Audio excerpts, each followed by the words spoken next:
Hi, this is Stephen Horn.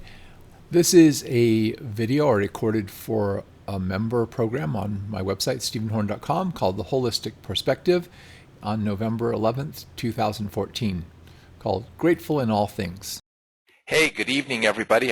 So I'm really looking forward to sharing this topic with you tonight about being grateful in all things. And this is an interesting topic of emotional healing. I addressed the idea of gratitude briefly in talking about grief and talked about gratitude as being an antidote to grief.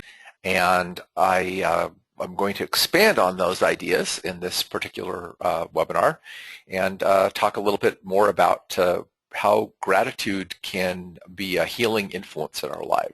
So I'm going to tell you a little story. I had a chiropractor that I went to for a number of years when I lived in Springville, Utah. His name was Michael Brené, and he had been a friend with Dr. Bernard Jensen, and was somewhat of a mentor to me. And he had a brother, Rodney Alsop, who was also a chiropractor, who one time when I went over there, Rodney was visiting. I actually had a friend with me that some of you may know, Lamar Wiscombe, and we were talking, and he asked us, what do you want in life? I can't remember what I answered and what Lamar answered, but we said some of the things that we wanted, and then he says, well, why do you want it? And started going into why that. And the bottom line he was driving at is that ultimately we want the things we want in life, whether it be a relationship or money or a better home or a better car or freedom or anything else we might think of on our wish list of things we want, because we perceive it will make us happy. The real motivating reason, and I think Rodney Alsop was really correct about that. I've pondered that a lot in my life, and I really do believe that our primary driving force is emotional, and our primary want is to be happy. We may want to feel other positive emotions, such as we may want to feel love and peace or so forth, but that's all kind of tied together with happiness. It's the idea of feeling good. So he said to us, what if I can tell you how to have the ultimate end of what you want, i.e. being happy, without having to have the thing that you want, that you're thinking you need to be happy? And then he told us this formula. He says, all you have to do to be happy is to adopt the posture of happiness, which is apples up, stars in your eyes, hang on to your silver dollar, and glide down the glory road of life with a gratitude attitude. So apples up refers to your cheeks. So to make your cheeks go up, you have to smile. So you smile, but you don't just smile with your mouth. In fact, it's an interesting thing that a smile comes across as phony to people when you smile only from the mouth, but your eyes aren't smiling. Your eyes twinkle. They kind of squint together a little bit and twinkle, and you get those little crow's feet at the edge of your eyes, which are actually happy lines. And when you see elderly people that have those little, like those on this picture, you can see out towards the edge of our eyes, the little lines there, those get etched in to your face. Those are happy lines. Because a genuine smile lights up your eyes, and so that's what the stars in your eyes are. So you put your apples up, you put stars in your eyes, and then hang on to your silver dollar refers to the idea of pretend that you just tucked a silver dollar into your butt cheeks, and you have to hang on to it and keep it from falling out, which means you've got to tighten up your tush, suck it up, stand up straight, and basically not droop down, because you've got to hang on to that silver dollar. So basically it refers to adopting an erect posture, standing up straight, tall, not tucking your tail in shame or hanging your head or whatever. And then the last part, glide down the glory road of life with a gratitude attitude. And that's when he gave us his little lecture on gratitude. I and I'm going to come back to that lecture in a minute. Gratitude is the great multiplier. Gratitude is how you multiply the blessings in your life. In other words, there's a basic focus we're going to talk about tonight as to whether you're focusing positively or negatively. And if you're focusing negatively, you're going to be focused on what you don't have, what you don't like, what you don't want, etc. And if, on the other hand, you're focused on what you do have, what you do like, what you do want, whatever, and are expressing gratitude for that, then you tend to multiply your blessings. Now this is a true principle, I believe. Wayne Dyer talks about this, that whatever we focus our attention on, we tend to magnify. But since most of us spend a lot of our time thinking about what we think we need or want or what we want to change or whatever, we're not spending as much time thinking about what our blessings are and what we have to be grateful for. So this called it to mind something that I heard years ago. Someone had talked about being in a third world country and teaching a class to some kids in a third world country, and they gave them a handout, something on a piece of paper. And one of the little kids came up to the presenter and said, "You mean we get to keep this piece of paper?" And he said, "Sure." And the kids were like, really? They were elated because they'd never been given a handout before. They had to write things on like a chalkboard or whatever and then erase it and whatever. They weren't actually able to have paper to take notes home because the school was that poor. And the guy mentioned this and talked about how we are so blessed in the country we live in. And I remember after that I was walking down the street and I was thinking, gosh, and this was in my early 20s. In my whole life, I've never really had to go to bed hungry. I've fasted and whatever, but I've never had to go without food because there was no food to eat. I've never had to live in a place where I didn't have heating. I've never had to live in a place where I didn't have hot and cold running water. I've never not had a roof over my head. I've never not had clothes to wear, and so forth. And I started to really think of how blessed we are and how many people in the world don't have the things that we enjoy. I mean, there are a large percentage of the world's population does not have all of the things that we in America take for granted. So if you want to think about things that you can be grateful for, well, think about, first of all, maybe you don't have perfect health and you don't have a perfect body, and everything about your body isn't how you'd ideally like it to be, but I do have working eyes and working ears and working senses, and I haven't lost any limbs, and I still can walk, and I still can talk, and I have, and I'm alive. I mean, all of those are things to be grateful for. The fact that I can see, the fact that I can hear, the fact that I can taste, the fact that I can smell, the fact that I have working arms and legs, the fact that I'm still alive, and that I'm in a relatively good health. Those are all things I can be grateful for. And I can also be grateful for all the material comforts I have, such as I have a place to live. I'm not homeless. Think of all the people that are homeless. Think of all the people who in the world who live in huts and cardboard shacks and all kinds of things, and people who don't have any place to live. And the large percentage of the people in the world don't have central heating, don't have central air conditioning, don't have hot and cold running water. They may only have one or two things of clothing to wear. A lot of people in the world don't even have shoes, and I know people in America who have like 100 pairs of shoes, There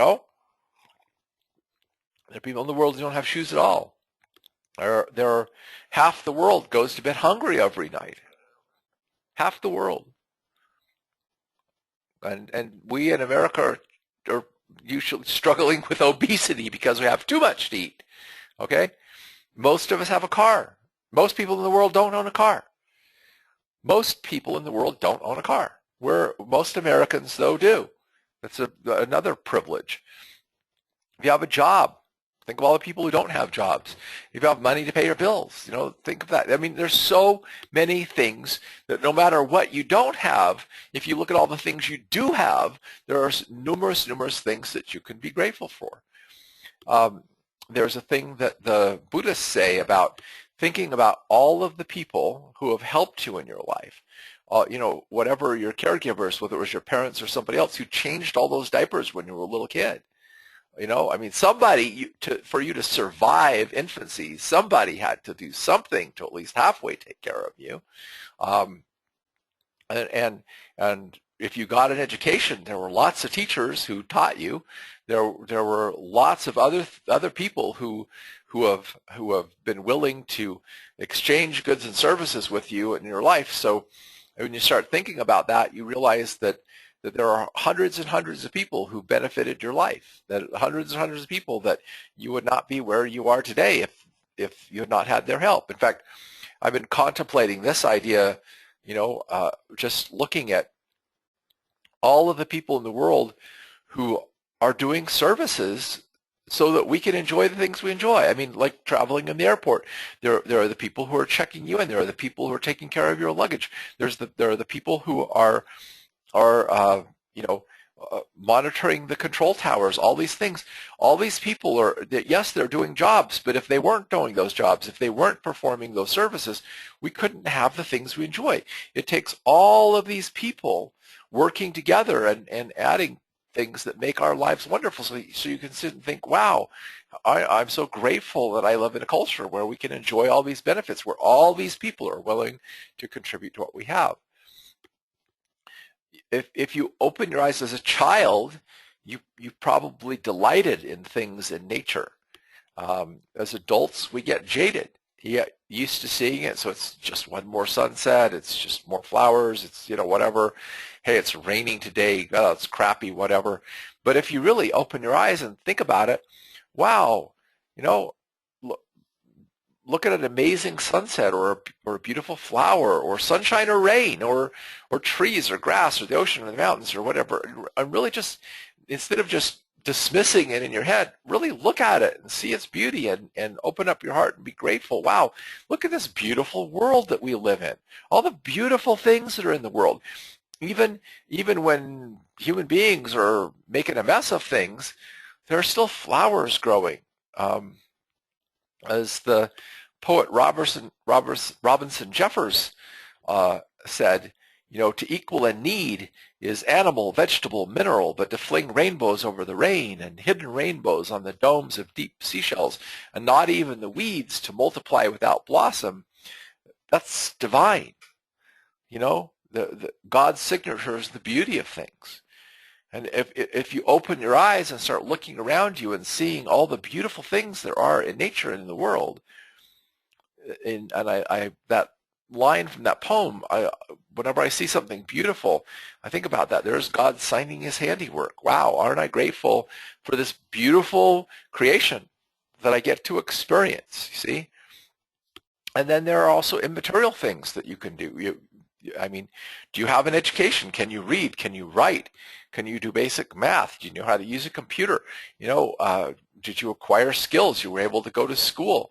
Do you have, faith? Have you received spiritual insights? Do you have, there's a lot of things there that you can think of, immaterial things that you think of to be grateful. So you can start, looking around you and if you're down or discouraged or depressed or whatever, this is one of my magic reset buttons, is I just start looking around and thinking about everything I have and saying, thank you for this and thank you for that and thank you for the other.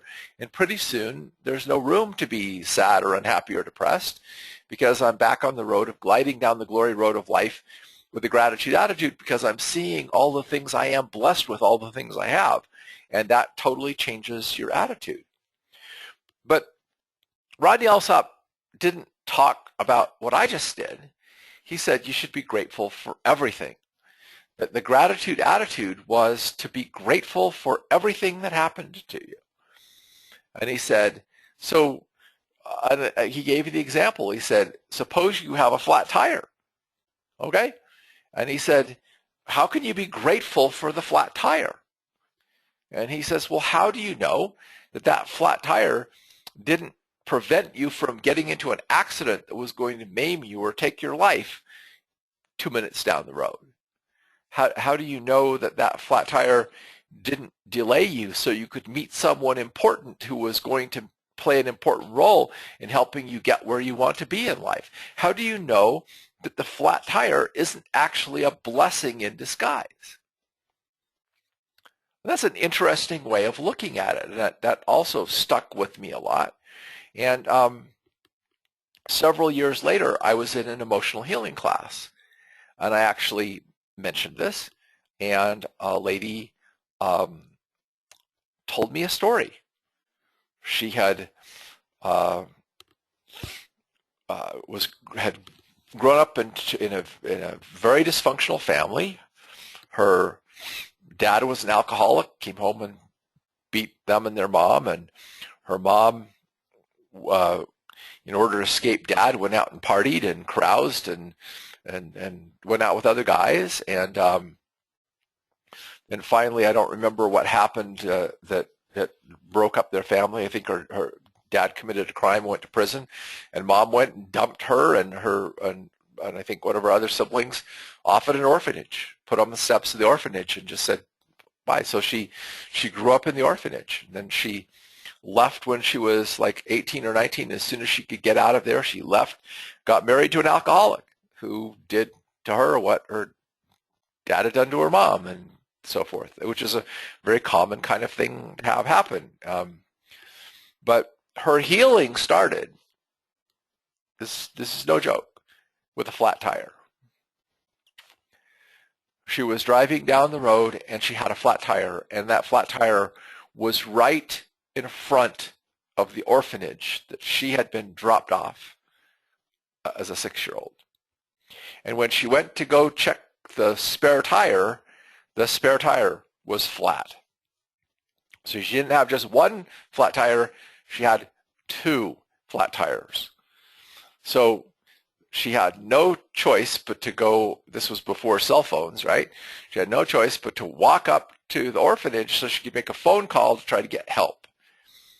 And as she went up to the doors of the orphanage, there was a 6-year-old girl, little girl, about the same age that she was when she was dropped off at the orphanage, and the little girl said, "Take me home, please. Adopt me, take me home. I don't like it here." And she sat down on the steps and she comforted this 6-year-old girl and told her it's okay and blah, blah, blah, and everything. And what she was doing is she was talking to the 6-year-old inside of herself. And that's what started her on her healing journey,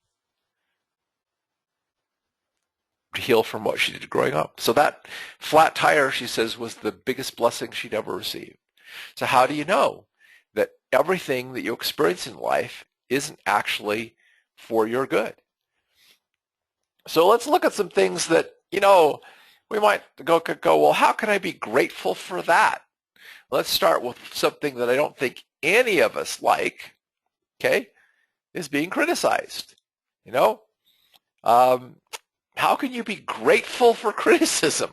Okay, well, because it's true, being criticized. I mean, I grew up with a lot of criticism, from my mom, and it can be a very negative influence. It can hurt your self-esteem and so forth. And I don't like criticism personally. I try to avoid being critical of other people and try to look more at the positive or so forth, because criticism can negatively affect our self-esteem and stifle people's initiative and suppress creativity and damage relationships, create disharmony and cause stress. So how can you possibly be grateful for something that does that? Okay, well, my dad wrote a poem about that called Enemies. This is what he said about his critics, which is an interesting way of looking at this. "My friends contribute less to my growth than do my enemies. Or they lull me into a satisfied complacency that gets me nowhere, and I see no need to improve on the position I am in. But he who opposes me sharpens my need to excel, for I will not be disadvantaged by an inferior position, but am determined to exert myself to the limits of my aptitudes and abilities just to stay on top of a threatened degradation to my character. So here's to you. In other words, here's a thanks to you, my detractors and critics and active opponents, for you expand my horizons of achievement to the limits.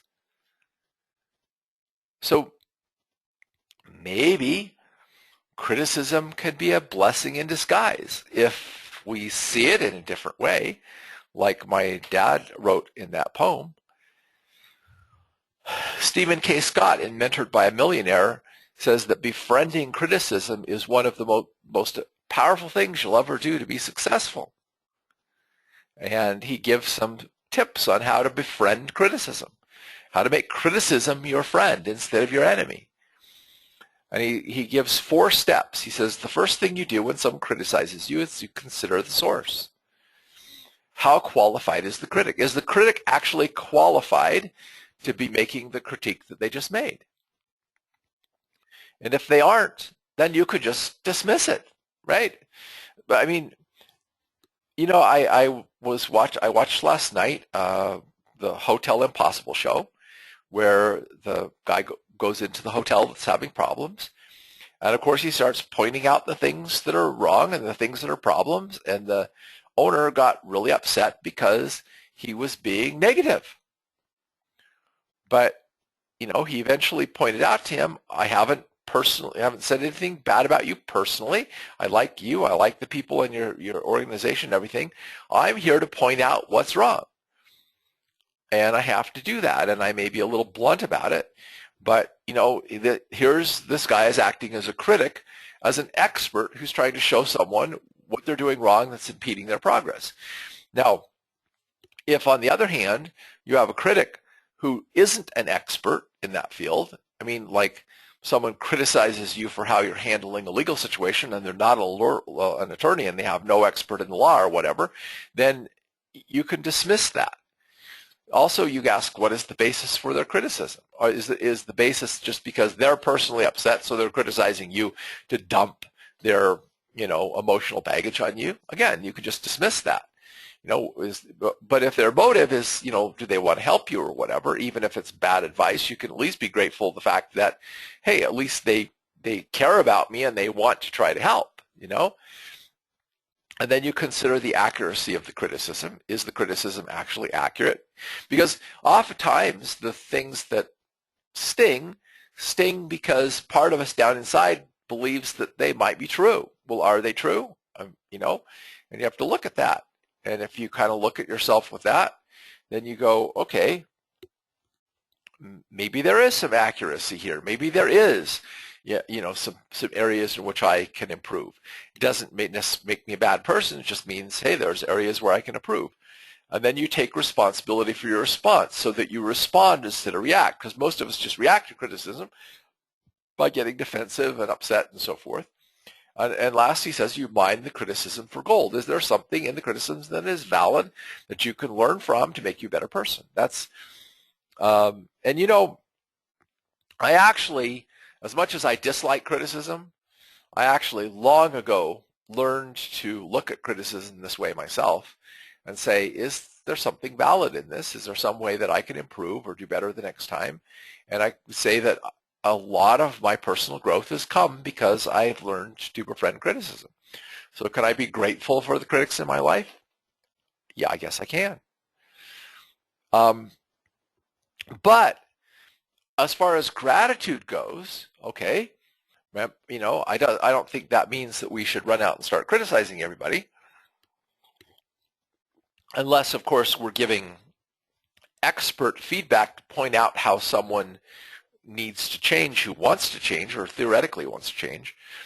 But I think all too often with people we're close to, whether it be people at work or people in our family or whatever, we're way too critical. And we're not being critical because we genuinely have, you know, good advice. We're critical because we're angry or we're upset or we're hurt or whatever.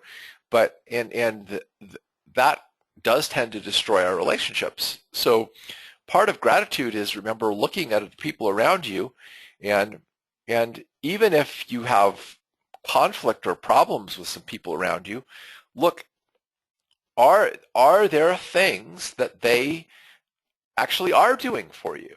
I mean, maybe you have a spouse who has, there's a lot of negative stuff, but what have they done for you? If they weren't doing anything at all for you, you probably would have left them a long time ago. Most of the time that we stay in a relationship because there's at least some benefit there, that we're getting from it. Because if there was no benefit at all, we wouldn't stay. But basically, appreciation tends to bring out the best in other people. And this is something I learned from my dad, who tended to be very appreciative of people. And he tended to bring out the best in people because he was very appreciative of people. Unlike my mom, who was very critical of people. But he, my family was LDS or Mormon, and in that church there's a thing called home teaching, where people are supposed to go and out and visit families every month, and then they report on their vision. And most people don't do it until the very end of the month, but my dad had such a way of making the people that he was supervising as home teachers feel so appreciated for what they were doing that they actually got their home teaching done early just so they could call my dad and have the pleasant, uplifting conversation with him. He told me that. And it's just a way of, and so I've learned from my dad that you will tend to get people to be far more willing to work with you and do things for you and everything if you spend more time appreciating them than you do criticizing them. Sometimes you have to criticize, but my rule is, at least I think you should give it, for every criticism you level at anybody, you better be willing to put out 10 words of appreciation. Okay? Because if you could find 10 things to appreciate about them, then the one thing that you want to criticize them, they'll probably listen to you on. But if you've got 10 critical things to say from only one thing to appreciate, then why should they listen to you? You don't appreciate them. You don't value them. Okay? So this is my dad's, again, poem, Appreciation.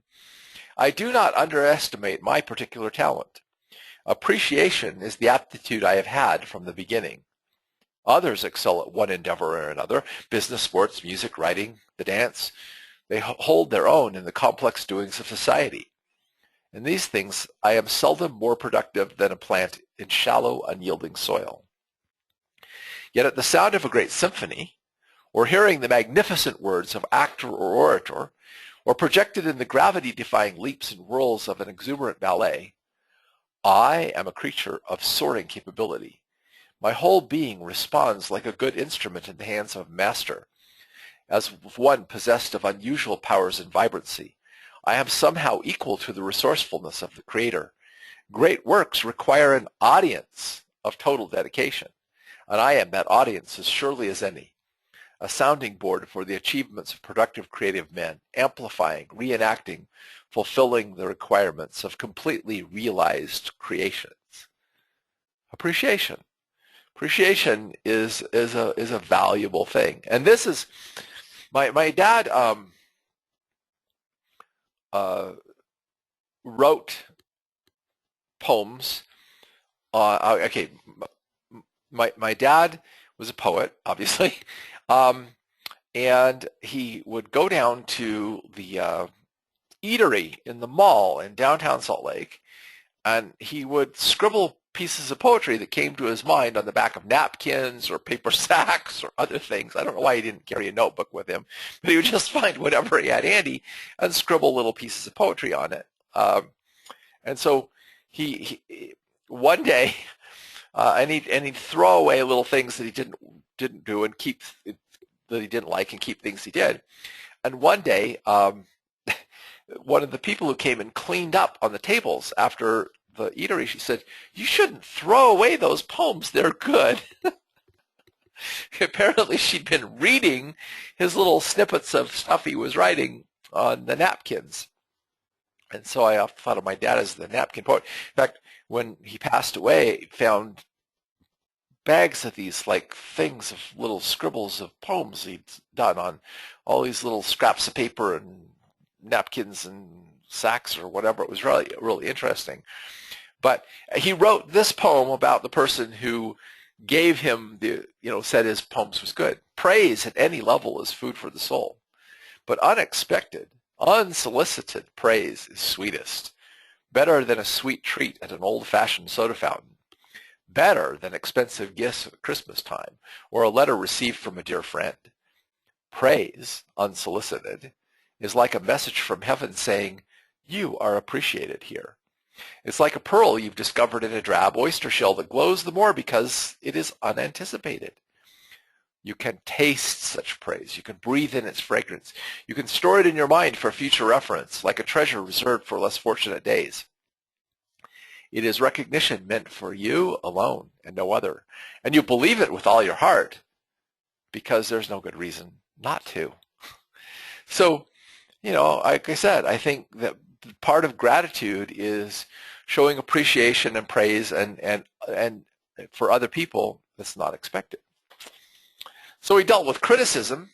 Well, what about adversity? I mean, life is full of tragic events, natural disasters. People die. There are wars. There are all.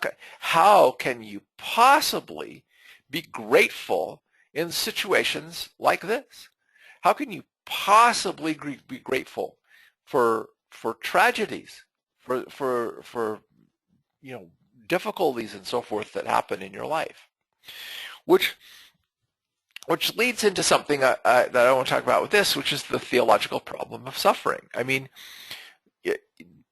just for a minute, I took a class in religious doctrine and philosophy my first year in college.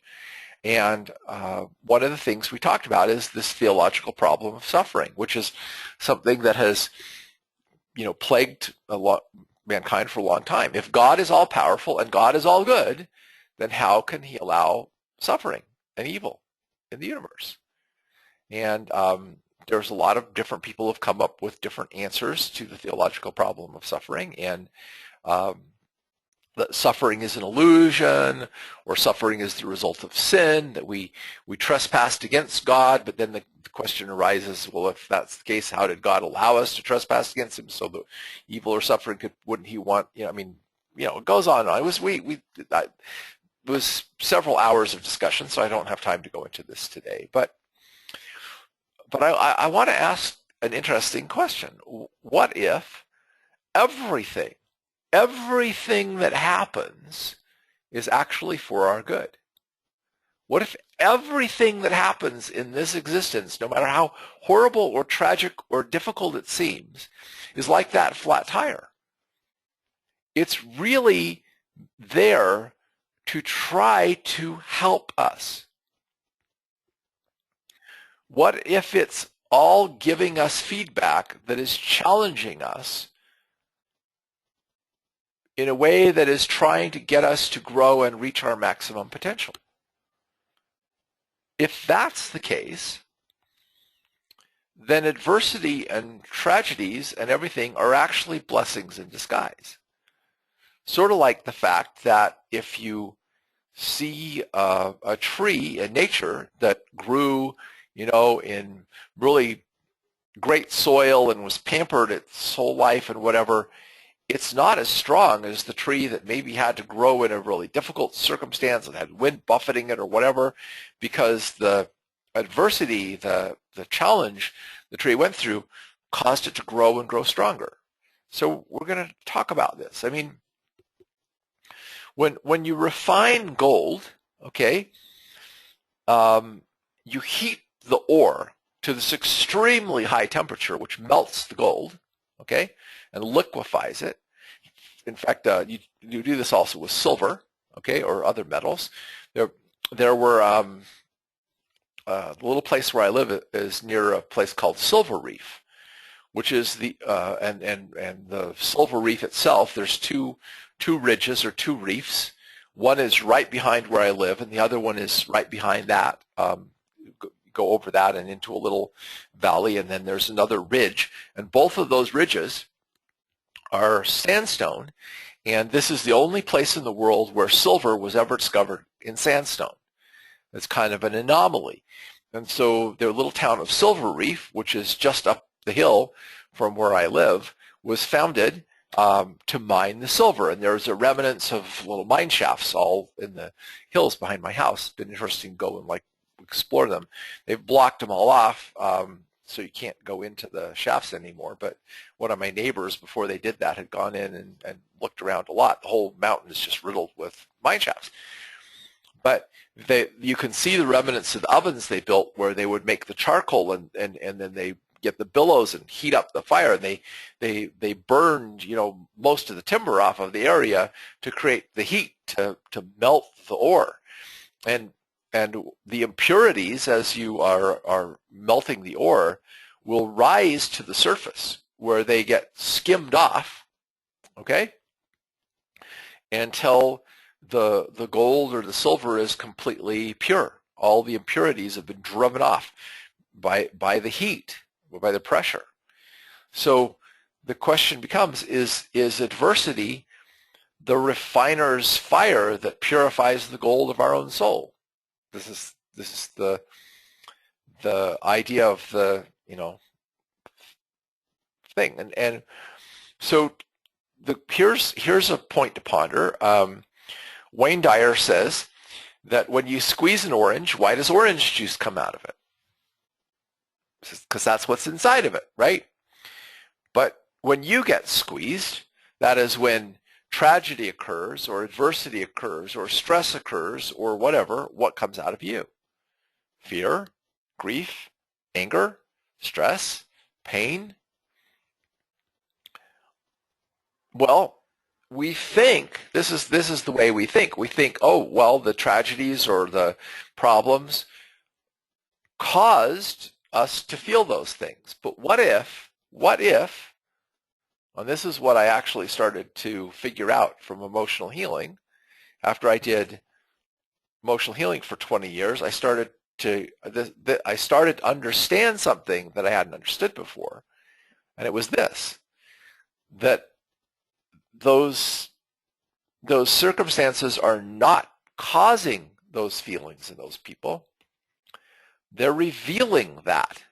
They're revealing that those things are in our souls, that there's anger inside of us, that there's fear inside of us, that there's sadness inside of us, whatever.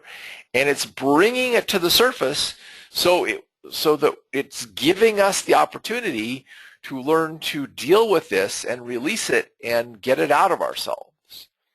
And ever since that time, like the challenges that happen in relationships that bring up emotions, I see as, oh, wow, this is opportunities for me to deal with stuff that I still haven't dealt with inside of myself. And the more I deal with inside of myself, the less anything outside of me distresses me.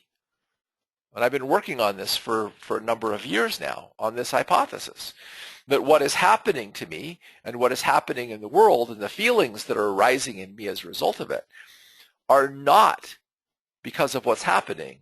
They're because those things are causing those feelings to be brought to the surface in me so I can take a look at them and learn to deal with them and so forth.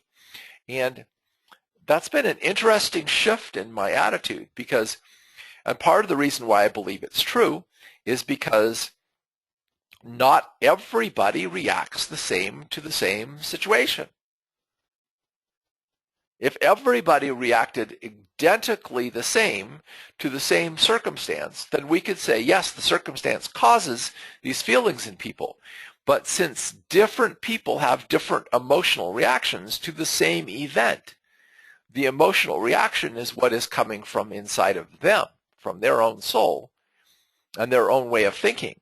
And therefore, the situation is an opportunity like the refiner's fire to bring the gold. So as Wayne Dyer says, there is no way to happiness. Happiness is the way. In other words, as the thesis that Rodney Alsop presented to me, that if you want to be happy, you just adopt the posture of happiness, which is apples up, stars in your eyes. Actually, I've left out the part chest out and hang on to your silver dollar. Oops, I've left that part out.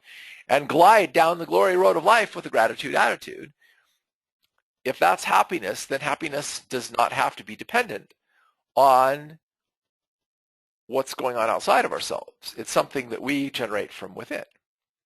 Now, two authors that address this quite well are Anthony DeMello in his book Awareness, and another one is Michael Singer in The Untethered Soul. So this is what Anthony DeMello says about this idea.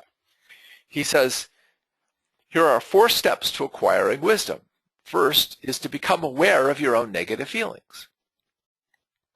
And the second part is to understand that the negative feeling is in you. It is not in reality. It's not in what's outside of you. It's in you.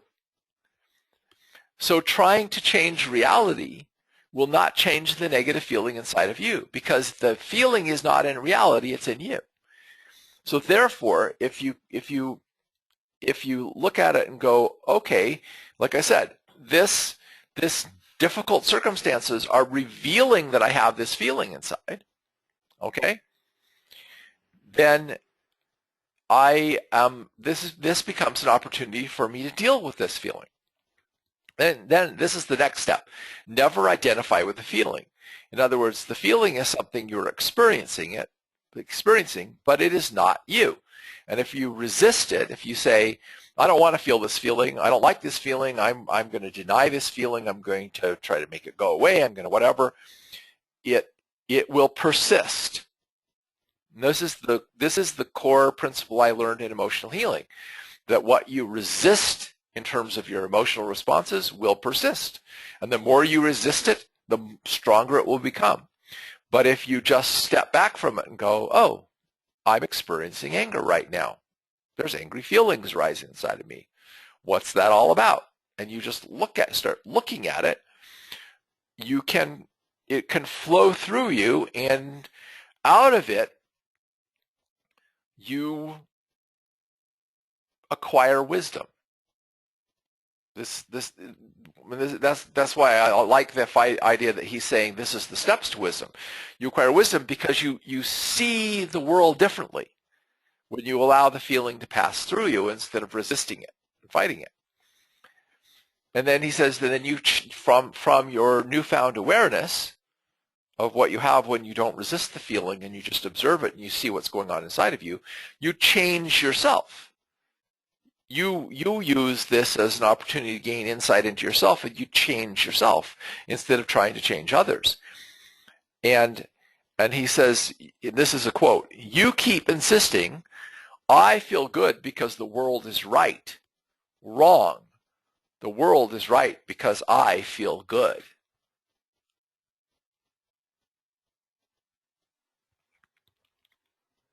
The world is right because I feel good. So basically, it's saying that you start to understand that my happiness is not dependent on whether things go the way I want to or not. I can start learning to move with my feelings and find peace and joy and love and happiness inside of myself without having to change the world. So this is a different way of looking at adversity. The one I just showed you is that adversity is a refiner's fire that's showing you what you need to work on inside of yourself.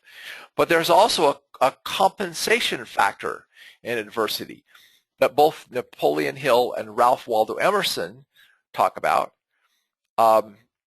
According to Ralph Waldo Emerson, every adversity that we experience carries within it the seed of an equal or greater benefit, that God can never be unfair. And so if he's taken one thing away from us, he's offering us something better in exchange. That's an interesting way of looking at the universe, isn't it? That God is taking away something of lesser value from us in order to give us something of greater value. And Napoleon Hill, based on the fact that he, I think, got this idea from Ralph Waldo Emerson, says that we should mine our adversities and look for the benefits that they are contained within them. Just like Stephen K. Scott says we should mine criticism for gold, Napoleon Hill says we should mine adversity for gold. Well, in when I look back on my life, and I look back at some of the things that I've experienced that have been difficult or trying experiences or so forth, many of those things are things that actually have helped to bring me to positive places where I currently am in my life. For example, the fact that I was sickly as a child was what propelled me into natural healing and what caused me to go in and learn all the things that I learned that I now share with other people. So my whole career was launched because of the adversity I experienced in childhood. Both the physical part of that in the illness and the emotional part of it in the problems I faced, both of those were impetuses that led me into healing, both on the physical and emotional level. So oftentimes if we look back on our lives, we actually can see how adversities brought us positive benefits. So if you can look back and see that, then when I'm experiencing an adversity right now, I can start to look at it and go, somewhere in this adversity is something that is going to benefit me greatly, which is how you, again, this is about what? Learning to be grateful for everything, including things that we may perceive as bad, and which changes our attitude. In other words, my attitude causes me to see the world differently. And if I adopt the attitude of walking down the glory road of life with a gratitude attitude, I do not see the world the same way as if I'm walking down the road complaining and grumbling and moaning and complaining that things aren't going the way I want them to. And therefore, I will have greater happiness, I will have greater prosperity, I will be better off just by shifting the attitude. This is more specifically what Ralph Waldo Emerson says in his essay Compensation. Every excess causes a defect, and every defect an excess. Every sweet hath its sour, every evil its good. Every faculty, which is a receiver of pleasure, has an equal penalty for abuse. In other words, everything that we can do that is pleasurable, we can abuse and wind up having it become a negative in our life. It is to answer for its moderation in life. For every grain of wit, there is a grain of folly. For everything you have missed, you have gained something else. And for everything you gain, you lose something. In other words, everything in life is an exchange. Every time you gain something, you're going to lose something. Every time you lose something, you're going to gain something. Life is flowing in an ebb and flow, and sometimes things are moving out of our life, and sometimes things are moving into our life. If riches increase, they are increased that use them. If the gatherer gathers too much, nature takes out of the man what she puts into his chest, sells the estate but kills the owner. Nature hates monopolies and exceptions. The good are befriended even by weakness and defect. Wow. Be grateful for our weaknesses and our defects, and the things that we perceive inside of ourselves are not perfect. Wow, that's an interesting idea, isn't it? As no man ever had a point of pride that was not injurious to him. So no man ever had a defect that was not made somewhat useful to him. See, that's a really interesting way of looking at it, isn't it? The stag in the fable admired his horns and blamed his feet, but when the hunter came, his feet saved him, and afterwards, caught in a thicket, his horns destroyed him. Every man in his lifetime needs to thank his faults. Be grateful for his faults. Wow, grateful for your faults. There's an interesting glide down the glory road of life with a gratitude attitude for everything. As no man thoroughly understands the truth until he is contended against it, so no man has made a thorough acquaintance with the hindrances or talents of men until he has suffered from one and has seen the triumph of the other over his want of the same. Has he a defective temper that unfits him to live in society? Thereby he is driven to entertain himself alone and acquire habits of self-help, and thus, like the wounded oyster, he mends his shell with a pearl. In other words, whatever the defect is, it drives you into a position where you learn something else. And this is also from Emerson. Our strength grows out of our weaknesses. The indignation which arms itself with secret forces does not awaken until we are prickled and stung and sorely assaulted. A great man is always willing to be little. Whilst he sits on the cushion of advantages, he goes to sleep. When he is pushed, tormented, defeated, he has a chance to learn something. He has to put on his wits, on his manhood. He has gained facts, learns his ignorance, is cured of the insanity of conceit, and has got moderation and real skill. My friend, my enemies contribute more to my growth than my friends, my dad said. So here's to you, grateful to my enemies, because you are making me a better person. Wow. Again, gratitude for everything. The wise man throws himself on the side of his assailants. Doesn't defend himself. He mines the criticism for gold. It is more his interest than it is theirs to find his weak point. The wound cicatrizes and falls off him like dead skin, but when they would triumph, lo, he has passed on invulnerable. Blame is safer than praise. I hate to be defended in a newspaper. As long as that all that is said against me, I feel the certain assurance of success. But as soon as honeyed words of praise are spoken for me, I feel as one that lies unprotected before his enemies. In general, every evil to which we do not succumb is a benefactor. I wonder if my dad liked Emerson, so I wonder if my dad didn't learn the thing that he wrote his poem about from Emerson. I mean, here's the thing. In watching these shows, like the Hotel Impossible or Restaurant Impossible, one of the things that you see as a common thread of owners who are failing is they're defensive against the negative feedback of their customers and employees. They defend themselves against critiques. But the really smart business owner welcomes critiques, looks at it and goes, this is an opportunity to tweak my offering, to make what I'm doing better, to find the weak spots in my services or my company or whatever and make it improve. And there becomes the attitude of success, because one is, instead of defending oneself against criticism, is welcoming and embracing it and grateful for it.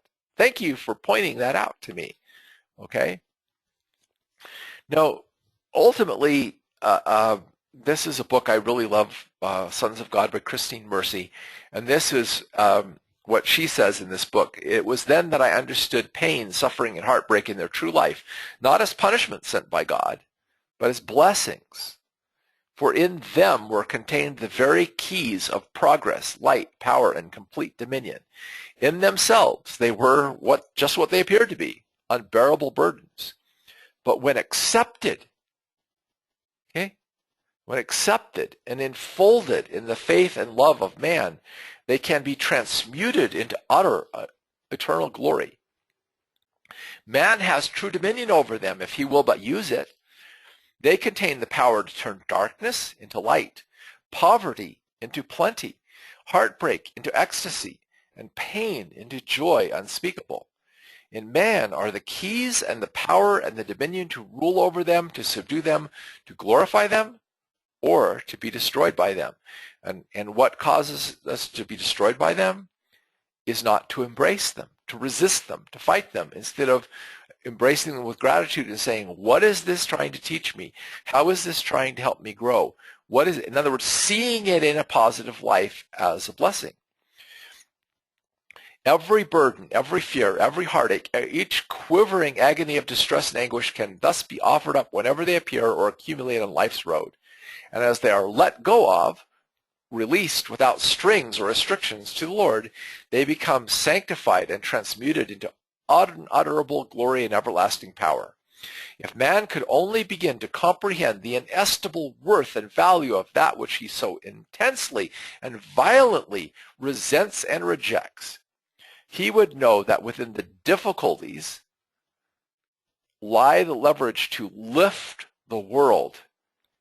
he would kneel in such deep, humble gratitude and thank God with sincere worship and devotion for every heartache, every tear, every sorrow, for he would realize fully the dynamic magnitude of the power of these things. That, when I read that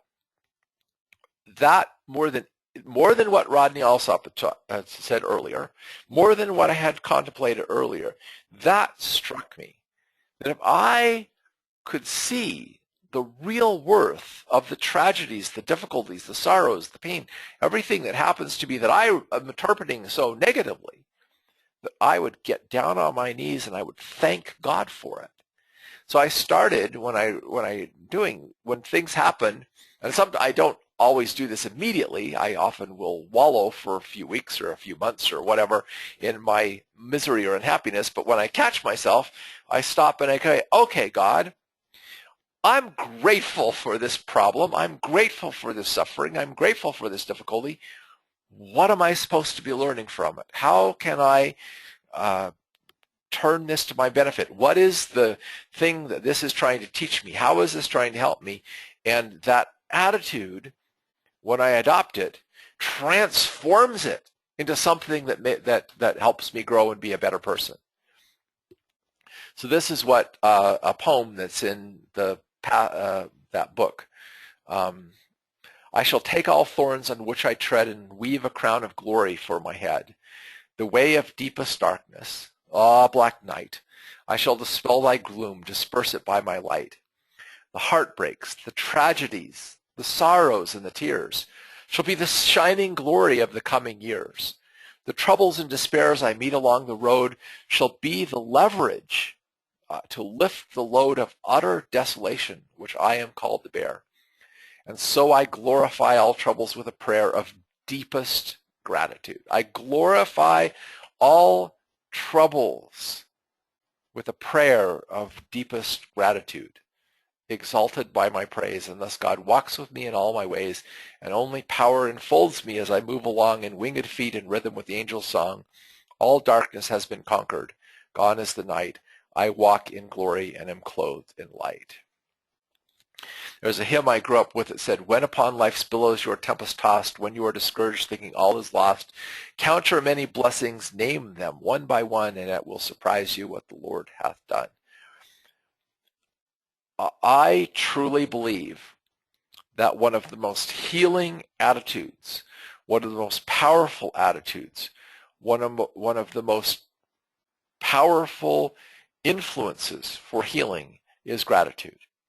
That if you can do what Rodney Alsop said, that you can start to glide down the glory road of life with a gratitude attitude and start shifting the way you see what's happening in your life, that will cause you to develop and grow more than anything else that you could do. It is, to me, one of the most powerful things I've ever learned. And every time I put it into practice, it works. It transforms things.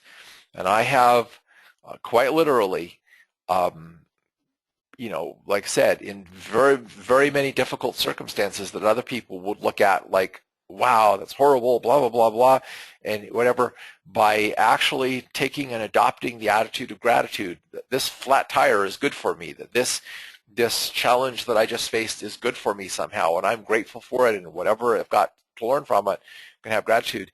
It transforms it. You may not be ready to go to that stage of it, but if you do what this says, you can start, and you start just looking around at the things that you do have. I mean, let's say you just suffered a tragic loss. You lost your job and you went bankrupt and you lost a lot of the things that you had. You can still look and say, what are my blessings? I'm still alive. Maybe a friend took you in, maybe whatever. And as soon as you start to count your blessings, okay, and you adopt the attitude of gratitude for what you do have and whatever, you will start to lift yourself out of whatever those difficult circumstances are. The book Sons of God by Christine Mercy actually starts off with her with no money, living in a dive in Los Angeles without a job, and she has determined in her life that she's going to be grateful no matter what happens. And it's the story of how everything, this happens and that happens and everything, and she rises out of that into this, magnificent thing just by being grateful, even in the most difficult of circumstances. And I didn't get the quotes from it, but this other book, The Untethered Soul by Michael Singer, he talks about the idea of being happy, that, you have to decide you want to be happy no matter what. Not happy if things go the way you want, happy if this happens or whatever, you're just going to be happy because happiness is the way. But part of being happy is to be grateful, because when you fill your heart with gratitude, I guarantee you will be happy. And if you want to be happy, then put those apples up, put the stars in your eyes, stand up straight, and glide down the glory road of life with a gratitude attitude. I hope you enjoyed this presentation. If you'd like to support me in what I'm doing, visit stephenhorn.com. You can become a member or check out some of my books. You can also subscribe to my channel. That will help me get more of these messages out. And again, thank you for watching. God bless, and don't forget to be grateful in all things.